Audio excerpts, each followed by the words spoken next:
Hey, James, I've got a really interesting question for you today. Oh, yeah? What's on your mind, Kate? So imagine this.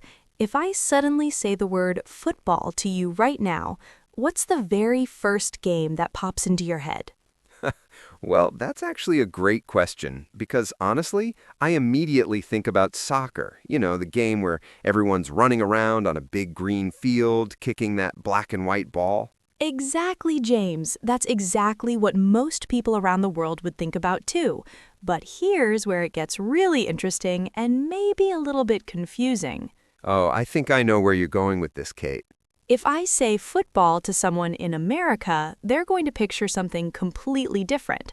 They're thinking about a game with helmets, shoulder pads, and players throwing and catching an oval-shaped brown ball. You're absolutely right, Kate. And this is actually a perfect example of why talking about sports in English can sometimes get a little bit tricky and confusing, especially when you're chatting with people from different countries around the world.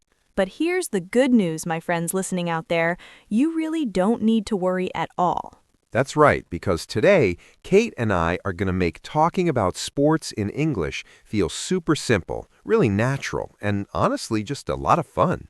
We're going to break everything down step by step, share some really useful vocabulary words, and help you feel confident talking about your favorite sports with anyone. And trust me, after today's episode, you're going to feel so much more comfortable jumping into sports conversations. Welcome to English Now Easy Podcast. Hello, everyone. I'm James, and I'm so happy you're here with us today. And I'm Kate. We're both really excited to spend some time with you talking about one of the most popular conversation topics in the entire world. That's right, Kate. Today, we're diving deep into the wonderful world of sports and how to talk about them naturally in English. You know, James, sports are honestly such an amazing way to connect with people. Wouldn't you agree? Oh, absolutely, Kate. Think about it. No matter where you go in this world, whether you're traveling to Europe, Asia, Africa, or the Americas, you'll find people who are passionate about some kind of sport. Exactly. Some people absolutely love soccer, and they can talk about their favorite teams and players for hours and hours without stopping. That's so true. And then you have other people who are completely crazy about basketball. They know every player's statistics, every team's record, and they never miss a single game. And let's not forget about cricket fans, James. In countries like India, Pakistan, England, and Australia, cricket is almost like a religion to many people. Oh, yes, and baseball too, Kate. In places like the United States, Japan, and several countries in Latin America, baseball brings entire communities together. So, when you learn how to talk about sports in English, you're not just learning vocabulary words and phrases. You're actually opening doors to making new friends, understanding different cultures, and having really meaningful conversations with people from all walks of life. And here's another beautiful thing, James. When you talk about sports, you get to practice real, authentic English that people actually use in everyday conversations. That's such an important point, Kate. This isn't textbook English that sounds stiff and formal. This is the kind of natural, flowing English that you'll hear at parks, in coffee shops, at offices, and anywhere friends gather together. All right, James, I think we really need to dive into this whole soccer versus football situation because it confuses so many English learners around the world.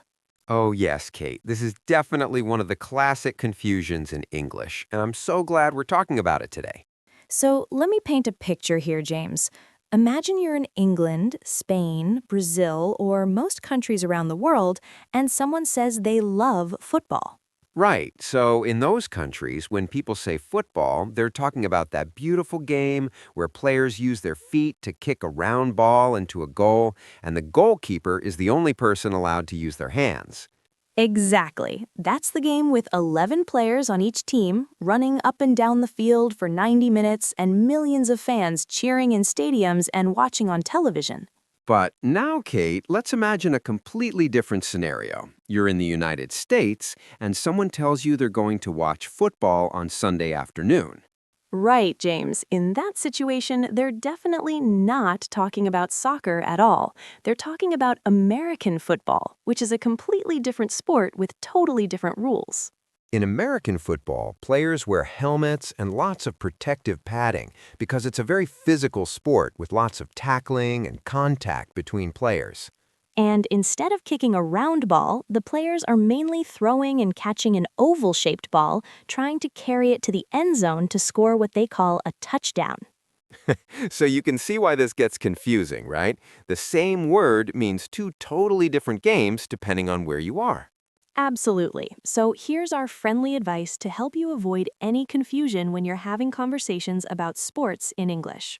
When you want to talk about the game with the round ball that you kick, you can say, I really love soccer, or I enjoy watching soccer matches on weekends. And if you want to talk about the American version with the oval ball and the helmets, you should say, I like American football, or I watch American football during the season. See how simple that is? Just by adding those little clarifications, you make everything crystal clear and nobody gets confused. And honestly, James, most people are really understanding about this confusion because they know it's tricky. That's so true, Kate. Native English speakers from different countries have this same conversation all the time, so don't feel bad if you get mixed up sometimes. So, James, I'm really curious. What sport is super popular in your hometown or the place where you grew up? Oh, that's a great question, Kate. In my area, basketball is absolutely huge. You can find basketball courts in almost every neighborhood, and kids are outside shooting hoops and practicing their dribbling skills all the time. That sounds wonderful, James. I love how basketball brings people together like that. In my country, soccer is definitely the #1 sport that captures everyone's hearts. That doesn't surprise me at all, Kate. Soccer really is the world's most popular sport, with billions of fans spread across every continent. But you know what's really fascinating, James? Different regions of the world have their own special sports that might not be as well known internationally, but are incredibly important to their culture. Oh, absolutely. Like cricket, for example. If you go to countries like India, Pakistan, Australia, and England, cricket isn't just a sport, it's a huge part of the national identity. Yes, and cricket matches can last for hours or even multiple days in some formats, which shows you just how dedicated the fans are. And then you have baseball, which is enormously popular in places like the United States, Japan, South Korea, and many countries throughout Latin America and the Caribbean. Ice hockey is another great example, James.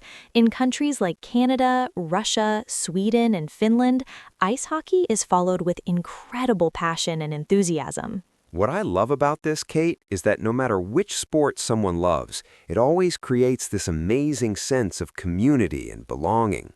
That's so beautifully said, James. Sports really do have this magical ability to bring people from different backgrounds together and give them something to bond over and celebrate together. So when you're meeting new people and you want to start a friendly conversation, asking about sports is always a safe and interesting choice. Right. You can simply say something like, soccer is really popular in my country. What sports do people love where you're from? Or you could say, I really enjoy watching basketball games with my friends. Do you follow any sports? These kinds of questions are perfect conversation starters because they're friendly, they're open-ended, and they invite the other person to share their own experiences and interests. All right, James, let's talk about something really interesting now, the difference between team sports and individual sports. Oh, I love this topic, Kate. These two categories of sports are quite different from each other, and they both teach us valuable lessons in their own unique ways. So let's start with team sports, James. When we talk about team sports, we're talking about games and activities where you play together with other people as one unit, working toward a common goal. Exactly, Kate. Some of the most popular team sports include soccer, basketball, volleyball, hockey, rugby, and baseball. Basically any sport where you need your teammates to succeed. And in team sports, James, you have what we call teammates, which are the people who are on the same team as you, wearing the same uniform, and working together to win the game. That's right. And being part of a team means you're constantly communicating with your teammates, calling out plays, encouraging each other, and celebrating victories together. One of the most beautiful things about team sports is that you learn to trust other people and understand that everyone has an important role to play. Absolutely, Kate. Maybe you're not the person who scores the most goals or makes the most baskets, but you might be the player who makes great passes, plays strong defense, or lifts everyone's spirits with your positive attitude. Team sports teach us about cooperation, which means working well with others, and they also teach us about sacrifice, which means sometimes putting the team's needs before your own personal glory. And when your team wins a championship or an important match, that feeling of celebrating together with your teammates is absolutely incredible and unforgettable. Now let's talk about the other category, James, individual sports. These are sports where you compete alone, relying mainly on your own skills, determination, and mental strength. Right, Kate. Some popular individual sports include tennis, swimming, running, cycling, gymnastics, golf, and martial arts like karate or judo. In individual sports, the focus is really on your personal development, your own improvement, and pushing yourself to become better than you were yesterday. When you participate in individual sports, you learn to be very disciplined and self-motivated because there's nobody else who can do the work for you. It's all on your shoulders. Thoughtfully, you become really good at setting personal goals for yourself, like running a faster time, swimming more laps, or perfecting a difficult technique. And individual sports teach you a lot about mental toughness, Kate. When you're out there competing alone, you have to learn how to manage your own emotions, stay calm under pressure, and believe in yourself, even when things get difficult. That's such a valuable life skill, James. Whether you're taking an important exam, giving a presentation at work, or facing any challenge in life, that mental strength you develop from individual sports stays with you forever. So here's the thing, Kate. Both team sports and individual sports are equally valuable and wonderful in their own ways. I completely agree, James. Some people naturally prefer the camaraderie and social connection of team sports, while others really thrive in the independent environment of individual sports. And you know what's great? You don't have to choose just one. Many people enjoy both types of sports and benefit from the different lessons each category teaches. So, James, I'm really curious about your childhood now. Did you play any sports when you were a kid growing up? Oh, yes, Kate, I definitely did. When I was in elementary school, I played soccer with my classmates almost every single day during lunch break and after school. That sounds like so much fun, James. Did you play on an organized team, or was it more casual playground soccer with friends? It was actually a mix of both, Kate. I was part of our school's soccer team, so we had practices twice a week and matches against other schools on weekends. But I also loved just kicking the ball around informally with neighborhood kids. What did you enjoy most about playing soccer back then?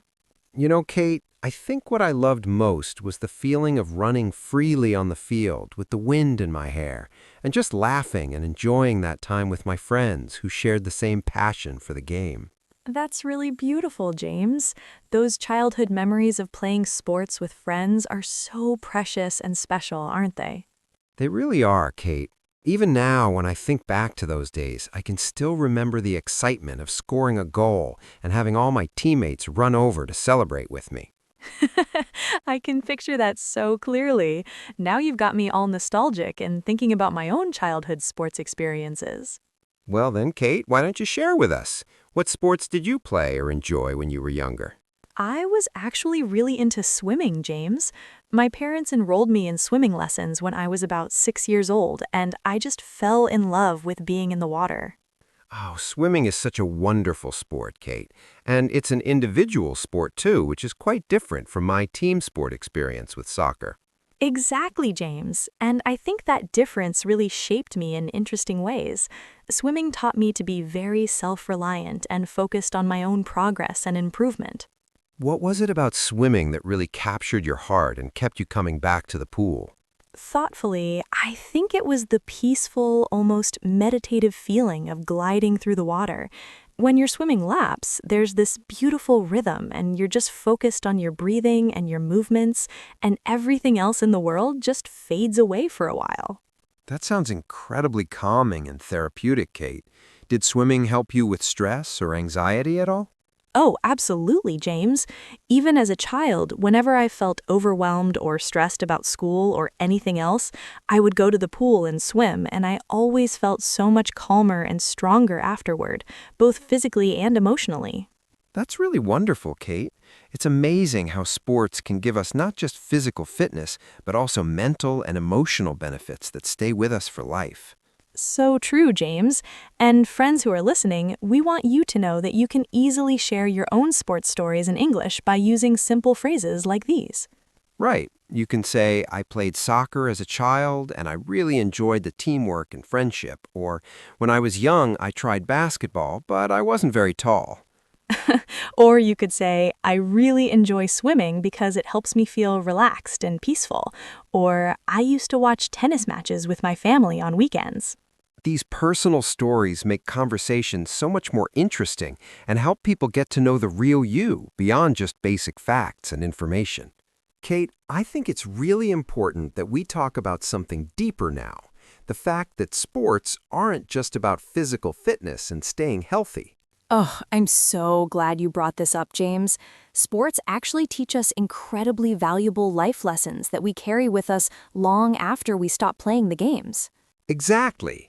One of the first big lessons that sports teach us is discipline, which means having the self-control and commitment to follow rules, stick to routines, and keep working hard even when you don't feel motivated. That's such an important quality, James. Think about it. When you're training for a sport, you have to show up for practice regularly, even on days when you're tired or when you'd rather be doing something else fun. Right, Kate. You have to wake up early for morning training sessions, follow your coach's instructions, practice the same skills over and over again until you get them right, and take care of your body with proper nutrition and rest. And all of that discipline you develop in sports translates beautifully to other areas of life, like studying for exams, showing up consistently at work, or pursuing any long-term goal that requires dedication. Another crucial lesson that sports teach is something called sportsmanship, Kate. Can you explain what sportsmanship means to our listeners? Of course, James. Sportsmanship means behaving with grace, respect, and integrity whether you win or lose. It means being kind and respectful to your opponents, accepting the referee's decisions without arguing, and congratulating the other team when they play well. Yes. Good sportsmanship means you don't gloat or brag when you win, and you don't make excuses or blame others when you lose. You simply acknowledge that sometimes you play your best and things go your way, and other times they don't. This is such a valuable life lesson, James, because in life we all face wins and losses, successes and failures, and how we handle those moments really shows our character. Absolutely, Kate.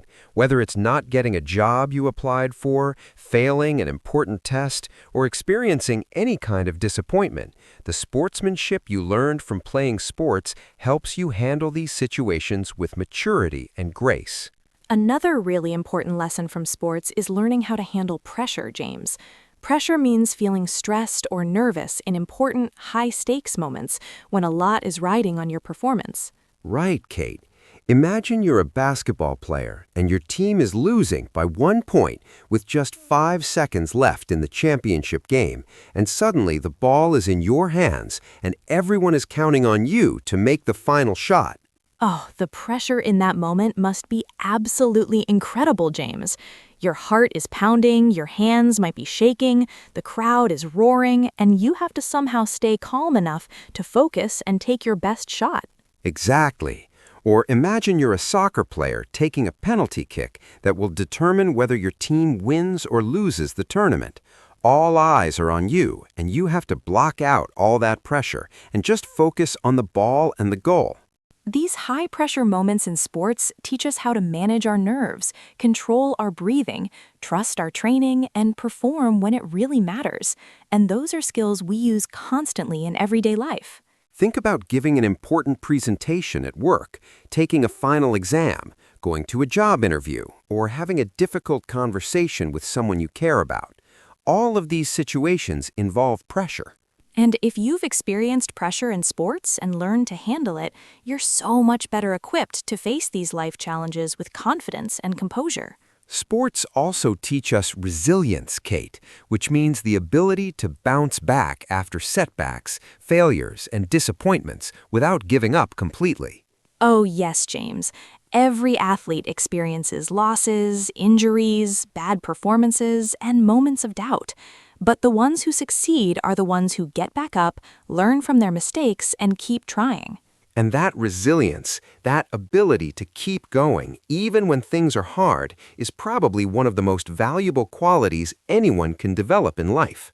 I couldn't agree more, James. Sports really do help build a strong mind and a strong character, not just a strong body. Okay, James, let's take just a quick little pause here for a moment. Sure thing, Kate. What's up? Well, I just want to say a quick word to all our wonderful friends who are listening to us today and spending their valuable time learning English with us. Oh, yes, that's a great idea, Kate. So, dear friends, if you're enjoying this episode so far and finding it helpful and entertaining, We would be absolutely thrilled if you could take just a moment to click that like button. It really helps other English learners discover our podcast, too. and if you haven't already subscribed to English Now Easy podcast, please consider subscribing so you never miss our new episodes. We release new content regularly with different topics, all designed to help you practice natural English in a fun, relaxed, and friendly way. And one more thing, if you have a friend, classmate, coworker, or family member who's also learning English, please share this episode with them. Your support, whether it's through likes, subscriptions, comments, or shares, really makes a huge difference and helps us continue creating this free content for English learners around the world. We're so grateful for each and every one of you. All right, Kate, should we continue with the rest of our sports conversation? Let's do it, James. You know what I've noticed, Kate? So many adults just stop playing sports after school or college. Yeah, James, that's really sad. People get busy with work and family, and they just stop moving around. But here's the cool part, Kate. You can always start again, or even try something totally new. Yes, trying new sports as an adult is really exciting, James. It makes you feel good about yourself. Hey, Kate, let's explain confidence for our friends. Confidence means you believe in yourself. You trust that you can do things, even new things that feel a little scary. Right. When you try a new sport, you step out of your comfort zone, and that helps you feel stronger, not just in sports, but in everything. Lots of adults are doing yoga now, Kate. It's really nice because you move slowly, breathe deeply, and it's calm. Anyone can do it. Oh, I love yoga, James. It's not about winning or competing. You just go at your own speed. It makes your body flexible and your mind peaceful. Running is great too, Kate. You don't need fancy stuff. Just put on shoes and go outside. That's true. And lots of cities have running groups where you can meet people, make friends, and maybe run in a 5K race together. Some people try badminton, Kate. It's super fun and easier on your knees than tennis. Swimming is awesome too, James. It doesn't hurt your joints, but you still get a great workout for your whole body. Oh, and dance classes, Kate. Salsa, hip-hop, whatever style you like. Dancing is exercise that doesn't feel like work. It's just fun. I love that, James. When you try new things and meet new people doing sports, you feel brave and excited about life. Exactly. It breaks up your boring routine, you meet cool people who like the same stuff, and it reminds you that life needs fun, not just work all the time. And James, let's not forget, staying active keeps you healthy. It's good for your heart, makes you happy, and helps you live longer. James, let's talk about something real. Some people feel scared to try sports, especially adults. Yeah, Kate, that fear is totally real. I get it. The biggest fear? People think they'll fail, James. They worry they'll be really bad at it, and that feels awful. Right, Kate. They picture themselves messing up while everyone else looks perfect, so they just don't try. Another big fear is looking silly in front of others, James. Nobody wants to feel embarrassed. Nods. Yeah, people worry about falling down, missing the ball, or doing things wrong while others watch. That's scary. And honestly, James, social media makes it worse. We see everyone looking amazing at sports online. Exactly, Kate, but that's not real life. Those are just the best moments. We don't see them falling and failing 100 times first. So here's the truth, friends. Every person who's great at a sport today, they started as a beginner who knew nothing. Excited. Yes! That pro soccer player? Once they couldn't even kick straight. That Olympic swimmer? They couldn't float at first. Everyone starts at zero, James. Everyone makes mistakes. Everyone looks awkward at first. Then slowly you get better. So, Kate, what can people say to feel brave about trying? Good question, James. You can say, I want to try something new, and it's okay to be a beginner. Or, I'm here to have fun and learn, not to be perfect. How about, I'll practice and get better little by little? Or simply, everyone was new once. Making mistakes is normal. See, these simple words in English can change how you feel, from scared to excited. Oh, and here's a tip, Kate. Look for beginner classes. Don't jump into advanced groups. Yes, when everyone around you is also learning, you feel way more comfortable. Nobody's judging you.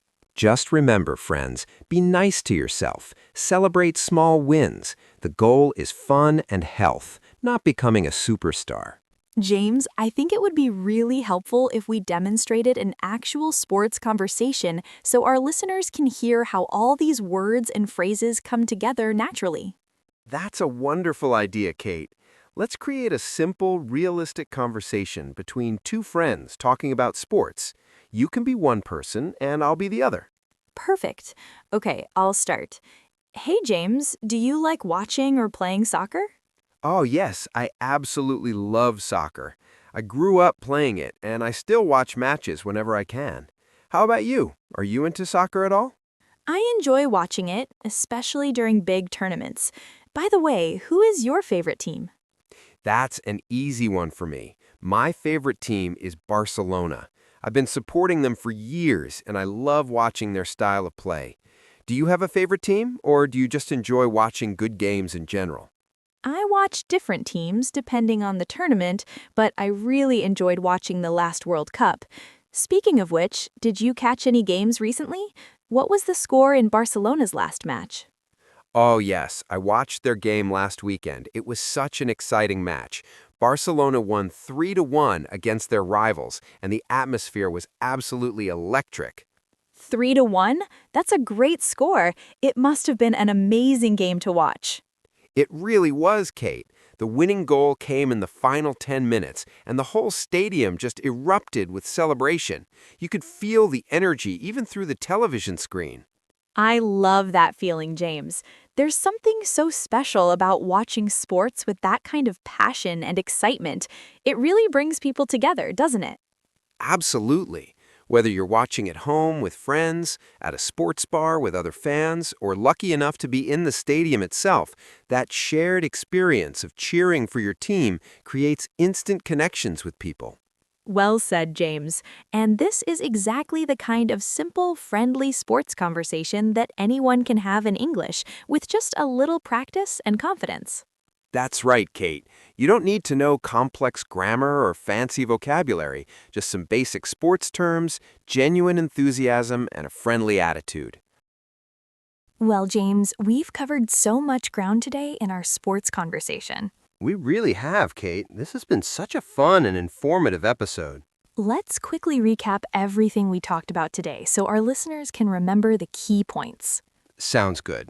First, we discussed the sometimes confusing difference between soccer and football and how these words mean different things in different parts of the world. Right. We learned that it's always best to be specific, say soccer or American football, to avoid any confusion when you're talking with people from different countries. Then we explored how different sports are popular in different regions around the world, from cricket in India to ice hockey in Canada to baseball in Japan. We also talked about the important distinction between team sports and individual sports, and how both types teach us valuable lessons in their own unique ways. Team sports teach us about cooperation, communication, and working together toward a common goal, while individual sports teach us about self-discipline, personal responsibility, and mental toughness. We shared our own personal stories from childhood, James, you with your soccer experiences and me with my swimming journey, to show how sports shaped us as people. And we discussed something really profound, Kate, the fact that sports aren't just about physical fitness, but they also teach us crucial life lessons. Yes, lessons like discipline, sportsmanship, handling pressure, and resilience, all qualities that help us navigate challenges in every area of life, not just on the playing field. We encouraged adults to try new sports and not let fear hold them back from discovering new passions and building confidence. And we addressed those common fears, fear of failure, fear of looking silly, and reminded everyone that every expert was once a beginner who kept practicing and improving. We went through essential sports vocabulary that you'll hear all the time in English conversations. Words like teammate, score, competition, practice, coach, and opponent. And finally, we demonstrated a simple, natural sports conversation so you could hear how all these elements come together in real life. So, friends, here's what we want you to remember as we wrap up today's episode. Sports are a universal language that brings people together across cultures, countries, and languages. When you learn to talk about sports in English, you're opening doors to countless conversations, friendships, and connections with people all around the world. Don't be afraid to share your opinions about teams, players, and games. Sports conversations are meant to be fun, passionate, and sometimes even a little bit silly. And remember, you don't need to be an expert or use perfect English. Just be genuine, be enthusiastic, and be willing to learn and practice. Whether you love soccer, basketball, tennis, swimming, or any other sport, there are millions of people out there who share your passion and would love to talk with you about it. So get out there, start conversations, ask questions, share your experiences, and most importantly, have fun with it. James, before we say goodbye, let's remind our wonderful listeners how they can support us and stay connected. Absolutely, Kate. If you enjoyed today's episode about sports and found it helpful for your English learning journey, Please take just a moment to click that like button or give us a thumbs up. It really helps other English learners discover our podcast. and if you haven't already subscribed to English Now Easy podcast, please hit that subscribe button so you never miss our new episodes. We release new content regularly, covering all sorts of interesting topics: travel, food, culture, daily life, and so much more, all designed to help you practice natural conversational English. We also have a request for you. We'd love to hear from you in the comments section below. Yes, please comment and tell us, what is your favorite sport and why do you love it? Or you could share a memory from playing sports as a child, or tell us about a new sport you'd like to try as an adult. We read every single comment, and we absolutely love hearing your stories, experiences, and perspectives from around the world. Your engagement and participation make this podcast community so special and vibrant. And one more thing, if you know someone who's learning English and would benefit from this podcast, please share this episode with them. Whether it's a friend, family member, classmate, or coworker, sharing is one of the best ways to help us reach more English learners who need these resources. Thank you so much for spending this time with us today and for being part of our English learning community. We appreciate every single one of you, and we're so grateful that you've chosen to learn with us. Keep practicing your English every single day, even if it's just for a few minutes. Keep speaking, keep listening, keep making mistakes, and keep improving. Remember, learning a language is a journey, not a race, so be patient with yourself and celebrate every small victory along the way. Until next time, friends, stay curious, stay positive, and keep that enthusiasm for learning alive. We'll see you very soon in our next episode. Goodbye for now, and happy learning from English Now Easy podcast.